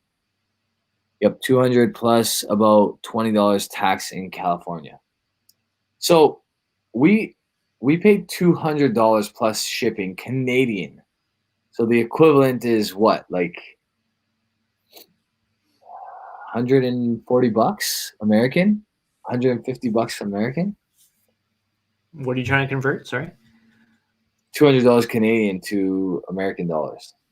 Oh, $200 Canadian is about like 165 US. A little less, I think. 150. Because like, so $70 American is like $100. No, it's $100 American is $130 Canadian. Yeah. Right. Sorry, like 200 Canadian dollars is like 153 US dollars. Yeah. Yeah. So there you go. So like 150 US is what we pay for GlenDronach 21. 21 at the SAQ. SAQ, like they have some prices that will piss you off, but they're usually way better than the LCBO. Yeah. So like like 260 US, like that's $340 Canadian. In Alberta, the 21-year-old is going for $300. So that's the place that we used to cherish, is now like becoming the place that we like loathe. It's weird because like some of our government liquor stores, like the SAQ is a government liquor store, same as the LCBO, pretty much. Sometimes they'll just like go back on an old price sheet and just release the whiskey for the same price, right? Like that was probably their price 4 years ago or 5 years ago, and they just kept it the same. Well, yeah, Casey said every year they release it, and every year it's the exact same price. Yeah. So I don't know. They must have like really good friends at GlenDronach that are allowing them to buy it at a lower price than everybody else, because it really doesn't make any sense. Like, how are you making money on that now? What's the cost on that bottle? Right. Yeah. Whiskey Mystery, Octomore prices. We used to have the best Octomore prices in the entire planet, and they have since gone to shit. They almost completely doubled this year. So Alberta is becoming a very angry American liquor store. That like really gets one case of BTAC every year, and he's like, you know what? Screw everybody else. I'm charging the full secondary for this price for these bottles. That's what Alberta's becoming, because it's sad, man. Like you go to some of the stores that like were the best priced in the world and are now at the global price, if not higher than the global price on everything. And it's, I don't blame these guys because they're trying to make their dollar too. And they know that a lot of the stuff that they sell goes to secondary. And then the guy that's selling on secondary is making all the profit for it. But I don't know. But you know what? Like Octomores really never got marked that up like that high on secondary. No, they really didn't. I mean, like the 6.3 is probably, I mean, other than those like OBA or whatever like the special releases were. Yeah. Really, like Octomores really never got marked up on secondary at all. 6.3, maybe a little bit. But yeah, we went from paying about 160 Canadian dollars for a 0.3, and now they want, almost 300. And I mean, I don't think anyone's buying them at that price. And you've already seen them come down. A lot of stores listed them around 300, and now they're down to 245. And I could see them coming right back down to like cost. Like I bet you these stores are trying to be offload these Octomores at their cost in about 2 months from now. So I have a good friend in the industry, and I warned them about these because I'm like, listen, they're coming out at like crazy high prices. I'm not sure it's worth stocking these. I think you're better off leaving these alone and just like letting it go. But like the way it works in Alberta is if you're one of the like lower end stores, like the stores that are not considered the like juggernauts of Alberta, you're allocated one box. So Zin is charging, let's say $250 a bottle for the 11.3, but they're getting 10 boxes of it. So they're still making their money on those 10 boxes. Whereas this one like Mickey Mouse store is getting one box. So they're forced to say, hey, like I want to kind of make some of that Octomore money too. So why don't I charge, $370 for this bottle? And they're never going to get it. But like, because everything's so like rigorously allocated in Alberta now, these guys are forced to play the secondary market a little bit. And it's sad. Like it's sad what's happened there. Yeah. I mean, we're paying, what the US prices would be. I mean, I don't understand the craziness and how different the market was for Octomore between Alberta and the rest of the world, or Alberta and the US even. So what was it, last year or the year before we got a new, like there was like a new batch of the 6.3 Octomore that just turned up? What was it? It was last year. What were they, like $130? Yeah. Yeah. It's like $130 at the door or something like that, like stupid. And we were able to like obtain, no, it was 2 years ago. It was 2 years ago because I remember one of my buddies is the one that sourced them for us. And they're like $130 for a 6.3. Yeah. And like really dropped the secondary price for the 6.3 because so many people were getting it like half the price. I remember when the 6.3 first came out, buying a case. Like me and a couple guys went in on a case, and we paid, $158 all in, taxes taxes to the door. It's a great price. I mean, great deal. I still got 3 bottles unopened, but that's gotta be like for life. That's it. That's all I got. Well, that's it. Like it's not going to be made again, and it's one of the best ever in that category, right? Like I don't even think they can. Like, what's the 11.3 taste like? Does anybody actually know? Like, has anybody bought a bottle yet? I don't know anyone who's bought a bottle of it. Me neither. They're not going to sell at that price. They're too expensive. Yeah, I mean they're coming down, but even at 245, it's still a lot of money. Well, it's hard to tell someone that paid $100 less last year to pay the new price. You know what I mean? Like it's like, is this any better than what the 10.3 was? Is it $100 better? Definitely not. It can't be. It can't be. It can't. I mean, the 10.3 was really good. It was really good. I know I was more on the 9.3. You were more 10.3. Yeah. But I don't see. I mean, the quality has not gone up since 6.3. It's gone down, right? That's right. I think like the 7.3 I liked a lot. The 8.3 was, I think, the biggest miss out of the last 5 years. Then the 9.3 went up a little bit more, and then I think the 10.3 was actually a bit better than 9.3. The eights were the dip for sure. Yeah. What's up, Richard? How's it going on, buddy? What are you saying? We were just talking about how Old Carter, how you're the new voice of Old Carter. So we said that the last time we were gonna go, the next time we go live on your channel, we were gonna give away a sample of the Tobermory 19-year-old Marsala cask that you had in your possession at the time. Do you still want to do that? Well, you have that bottle now. So I have it. So what I'll do is I'll pour it into a sample bottle for you, and you can ship it out. But then they can super chat you instead. Sure, we can do that. You want to throw in one of these samples too? Yeah. So this is the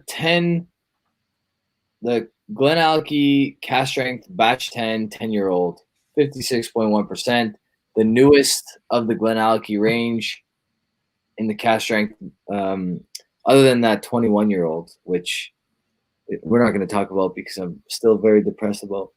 But anyway, if you super chat Jeremy, you get your chance to win 2 samples tonight. One Tobermory 19-year-old Marsala cask strength, and 1 sample of this beautiful GlenAllachie 10-year-old cask strength that's going to come out of Jeremy's bottle. That's great stuff too. It is really good. And maybe I'll throw in a sample of this this Foursquare rum. Oof, really good. I'm really digging this right now. Sweet pot right there. That's 3 really good samples right there. Donner Pass saying, can you guys buy from UK and European stores? Samples getting confiscated. Yeah, so yes and no. I know that there's people that do bring in stuff from the UK into Alberta only. Doing it through Alberta is sometimes fine. Ontario, no. The way that I always brought in stuff to the UK was I would ship it to the US first, then bring it from the US into Canada. So it depends. Like Alberta, yes. Anywhere else, probably not.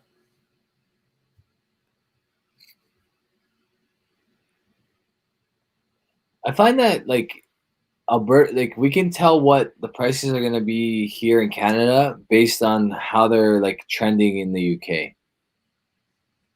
So I've been like monitoring a lot of UK sites these days, and I find that like I knew the Octomores are going to be way more expensive this year because of what the prices were coming in at in the UK.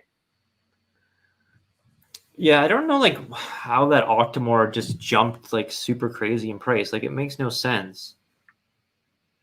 You know? Less to spend on OCs. Richard trying to find an excuse not to buy more Old Carter. I mean, it's a good call, buying those bottles because you know they're just going to go up, right? The word is out now, but it's still not out like it's fully out. I don't try. Have you tried Old Carter yet? I haven't tried. I need a bottle of Old Carter. Yeah. Jason keeps raving about them. Tony, what's up, man? Thanks for the super chat. Cheers, guys. Oh, you know what? Yeah, I gotta get my gong out. What is my thinking? Get your gong. You gotta get the, because like I mean, there's high stakes here, right? There's 3 big samples on the line. 3 big samples on the line that you can only win if you enter by dropping a super chat for Jeremy. This thing's got some dust on it.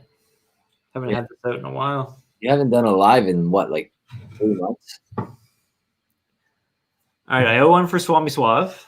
Oh yeah, a little for Swami, and for Richard, and then a little one for Tony. Cheers, guys. Thanks a lot. Appreciate that. Put that over there. So I guess I gotta keep track of all these people, right? I can help you out with that. I'll Okay. do with my number generator thing. Okay. So GH Still saying that Old Carter is source with crazy variants and not just to buy at random. So yeah, definitely know what batch to go after.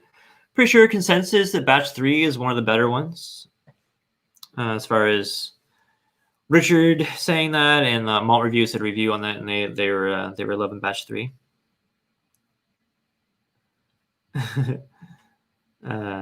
Yeah, pyramid scheme.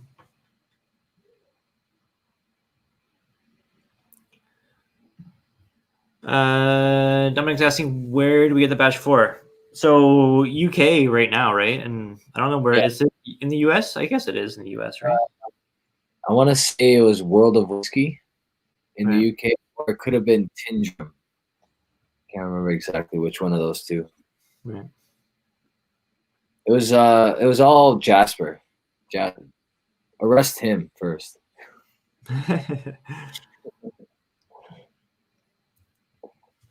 Old Carter is impossible to find. Yeah, I think that is everything a single barrel. I'm not positive on that.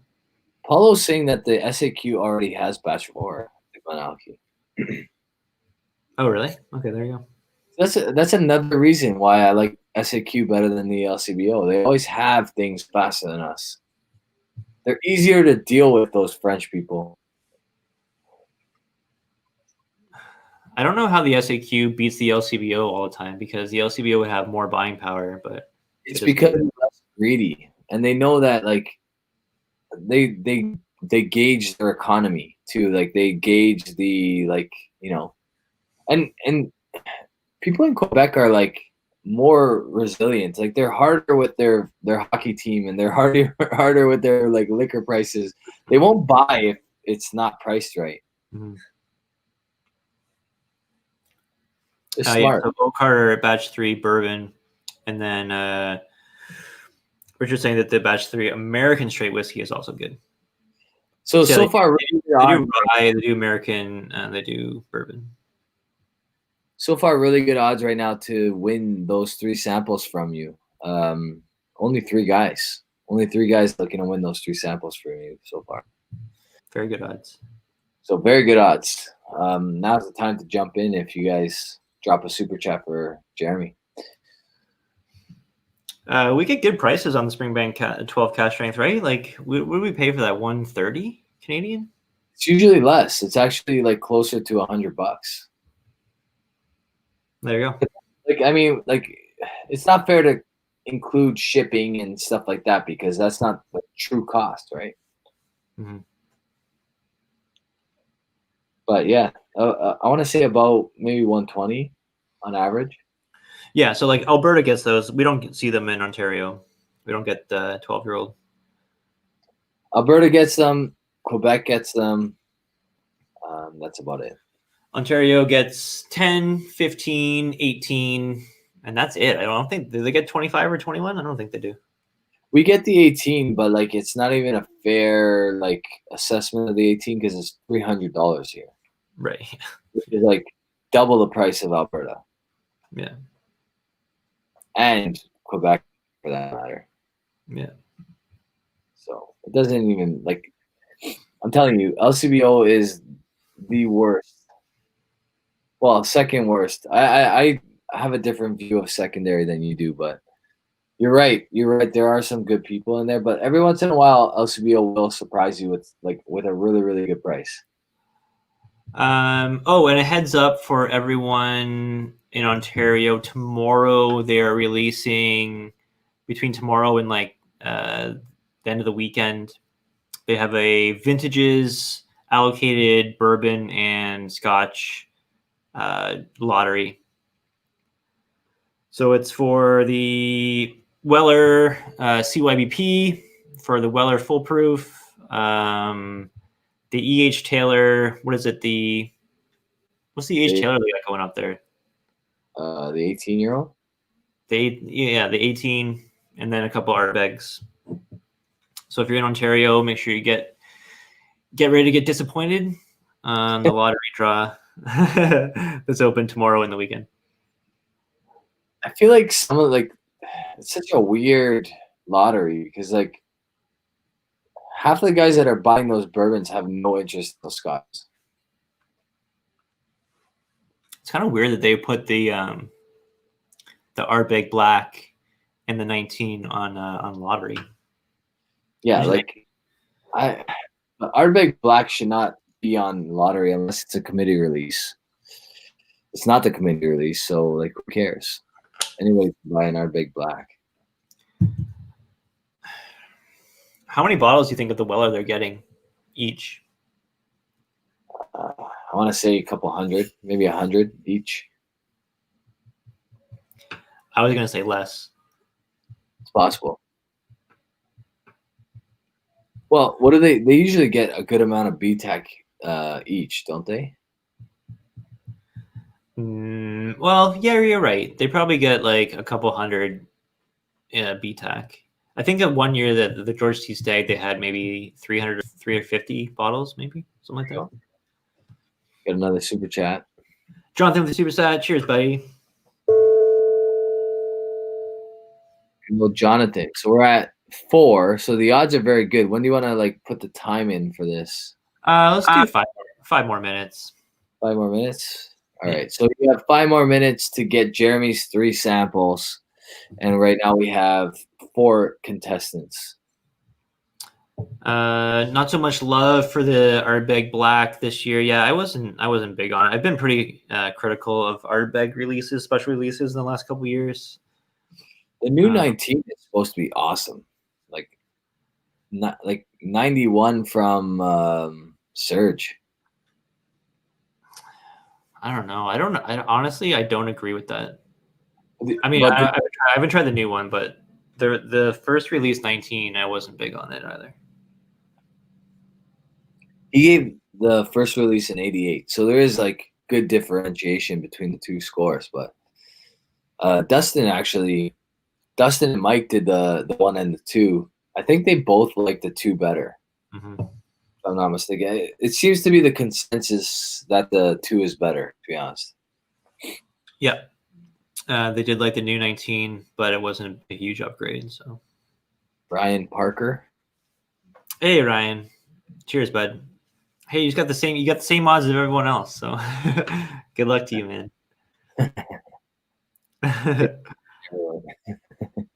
I would like to point out that I won a PS5 in a lottery tonight. No, you did not. Super pumped about that. How did that happen? Because PS5 and Xbox are going up in whiskey lotteries right now, and I had to get in on it. So, oh my god! And you won. Yeah, but honestly, like it was my third time getting into a lottery, so I ended up spending $320, but still, that's still half the cost of the console. That's true. That is true. Less than half the cost of the console. Yeah. Yeah, I want to buy PS5, but I don't know why. Because like I've purchased like 3 games on my PS4 in the last 4 or 5 years, so it's not worth it. Like I recently bought the Spider-Man Miles Morales for to play with my son. Yeah, because we played the first one together. So I mean, I don't know. I'm sure it's amazing, but I'll wait till it's like easily accessible, sitting in Walmart, and I'll just buy it then. Yeah, I'm really happy I won, because essentially, if I didn't win this, I would just be spending an extra $300 on the system, so it would have cost me like almost $1,000 by the time it was said and done. Yeah. So, yeah. PlayStation Original. I remember that system. That was great. PS1 was awesome. I had every single PlayStation. I had every single one. 1, 2, 3, 4. So far. Obviously, I haven't had the 5 yet. I was heavy into sports games back in the day, though. Now I don't even know what I play. We should face off in a FIFA. You played FIFA, yeah? Yeah, FIFA. I used to be pretty good. I would need to practice a little bit, but I think I could kick your ass. Dude, I used to own people in FIFA, like, but this was probably like 2014 FIFA. I'm not gonna talk shit. You'll smoke me. I'm like, there's no chance. I have no chance. Yeah, FIFA and NHL were two sports games that I liked a lot. I wasn't a big Madden guy. Didn't like the Madden so much, but Yeah, no, I was big. Every year I bought the NHL. Pretty much every other year bought the FIFA. yeah. My favorite PS4 game, and it's not even technically a PS4 game, was the Last of Us. You ever play that game? No, I've heard awesome things though. It's a storyline like for a horror buff, like horror movie buff, you'll really like that game. Yeah. It's a zombie game, pretty much. So Yeah, really you know, cool. Caitlin's big into the horror video games, so I'm sure she'll be into it. Yeah, and part Right. 2 out this year as well. Last chance to get in for this draw. You're going to get a sample of the new GlenAllachie 10-year-old cask strength, the new Foursquare 2008 exceptional cask, and a sample of the Tobermory 19-year-old Marcella cask finish. All very, very good whiskeys. That's right. So get another minute, and we'll throw it out. So Yeah. if you drop a super chat, you'll be 6 or 7 or 8, depending on how many people drop in the next little while. What y'all enjoying tonight, fellas? Jeremy, love you. Cheers, Zachary. Have a good one, bud. What are you saying? What are you drinking tonight? Thanks, Zach.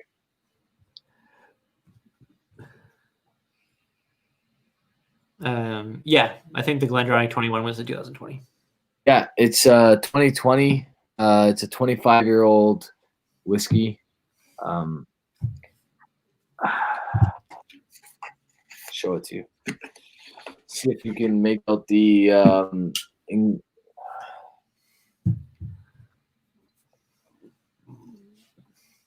there's no way. How do I make you go full screen? Hold on. I don't think it's gonna show anyway.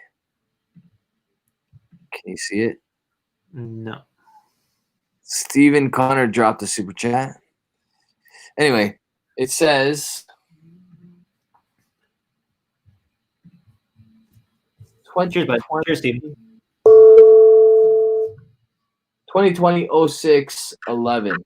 So July 11th, 2020.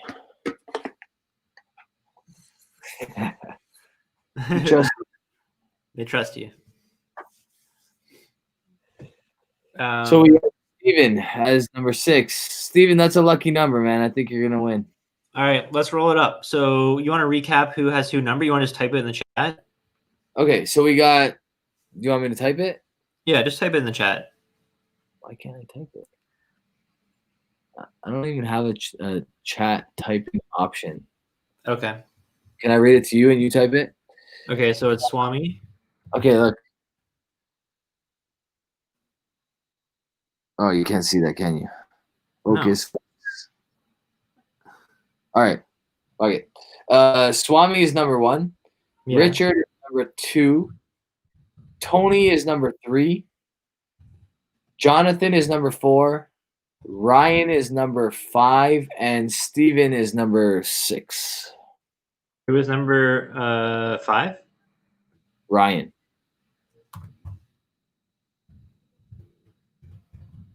And Steven was 6. Yep.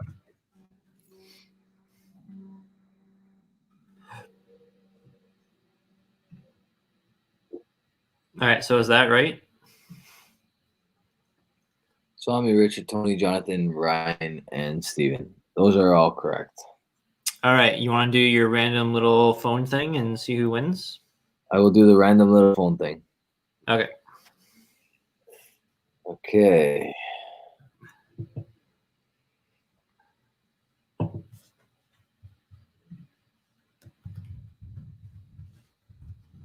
Hang on a second here, guys. All right.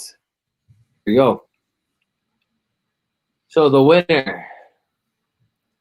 Let's see. Give Swami some Trump whiskey. 4. Jonathan. Jonathan.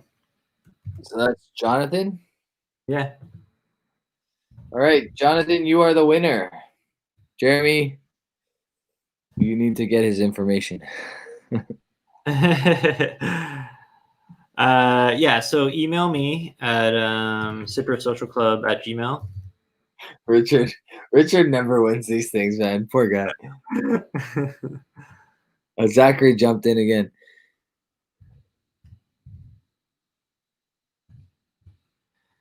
Zachary, cheers, buddy. Thanks for the super chat. Oh wait, Zachary wasn't. No.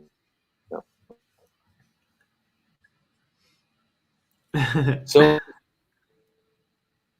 Jonathan is the winner, right? Yeah.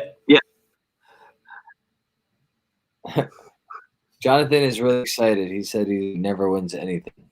So You're a winner now. Cheers, man. he is the winner of 3 drafts. That was pretty generous of you. You threw in a couple extra too. Zachary, I feel bad that you super chatted right after we did the draw. Yeah, how do we make it up to Zachary? You know what I think we'll do is I'll go live next week, and I will include Zachary in. He's number 1 on my draw for next week. How about that? There you go. That's cool. That's fair. Get into the next draw. Yeah, love it.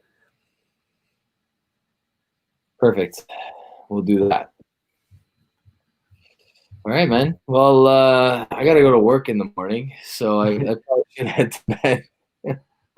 Well, thanks for coming on. It was a good little impromptu live chat. Thanks for everyone who joined in, watched, and super chatted. Really appreciate that.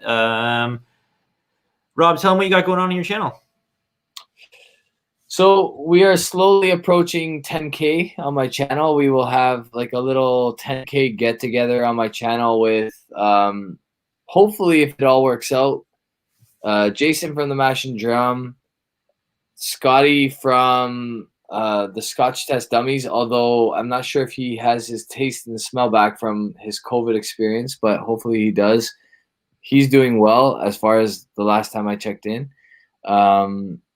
And then Roy Aquavite. So, and then obviously yourself. But you will probably be in-house on that day. Right. So yeah, we'll all look forward to that. That's going to be awesome. Yeah, we're going to be sipping on the GlenAllachie 26-year-old 1990 single cask PX. So we'll see how that goes. I think it's going to be fun. I think it's going to be good.